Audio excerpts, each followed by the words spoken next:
bikes from one end of sleepy Coronado Island to the other, rarely coming home before nightfall. But now, he was going where she couldn't follow. The roar of a car engine disturbed the quiet party. Car horns honked loudly, in succession. Frankie saw how her mother flinched at the noise. Bet McGrath hated anything showy or vulgar, and she certainly didn't believe in announcing one's presence by honking a horn. Moments later, Finley banged through the back gate, his handsome face flushed, a lock of curly black hair fallen across his forehead. His best friend, Rye Walsh, had an arm around him, but neither looked too steady on his feet. They laughed drunkenly, held each other up as more of their friends stumbled into the party behind them. Dressed impeccably in a black sheath, with her hair in a regal updo, Mom moved toward the group of laughing young men and women. She wore the pearls her grandmother had bequeathed her, a subtle reminder that Bet McGrath had once been Bet Alexander of the Newport Beach Alexanders. "Boys," she said in her modulated charm school voice, "how nice that you are finally here." Finley stumbled away from Rye, tried to straighten. Dad motioned to the band, and the music stopped. Suddenly, the sounds of Coronado Island on a late spring night, the throaty purr of the ocean, the whisper of the palm fronds overhead, a dog barking down the street or on the beach took over. Dad strode forward in his custom-made black suit, crisp white shirt, and black tie, holding a cigarette in one hand and a Manhattan in his other. With his close-cropped black hair and square jaw, he looked a little like an ex-boxer who'd hit the big time and learned how to dress well, which wasn't too far off. Even among this handsome, well-dressed crowd, he and Mom stood out, radiated success. She was old money and had always been at the top of the social ladder. He had climbed his way up to stand confidently beside her. "Friends, family, recent academy graduates," Dad said in his booming voice.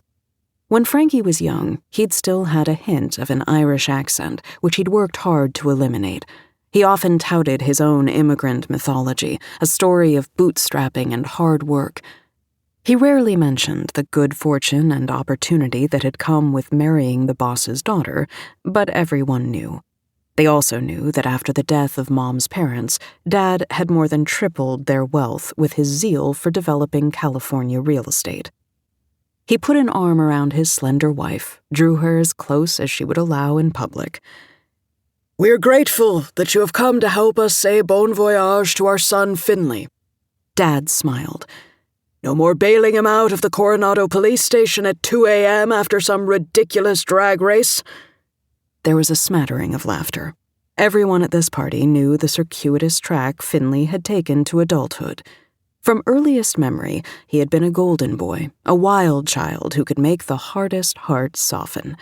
People laughed at his jokes. Girls followed him everywhere. Everyone loved Finley, but most agreed that he was a handful. He had been held back in 4th grade, more for constant mischievousness than anything else. He was sometimes disrespectful in church, and he liked the kind of girl who wore short skirts and carried cigarettes in her purse. When the laughter ended, Dad went on. "A toast to Finley and his grand adventure. We are proud of you, son." Servers appeared with bottles of Dom Perignon and poured more champagne. The tinkling sound of glass on glass filled the air. Guests surrounded Finley. Men clapped him on the back in congratulations.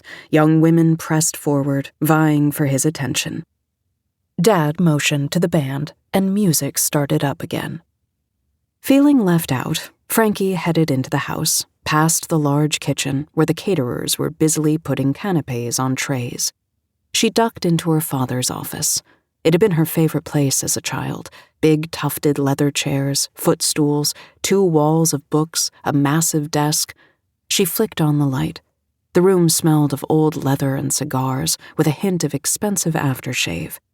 Neatly organized stacks of building permits and architectural plans lay atop the desk.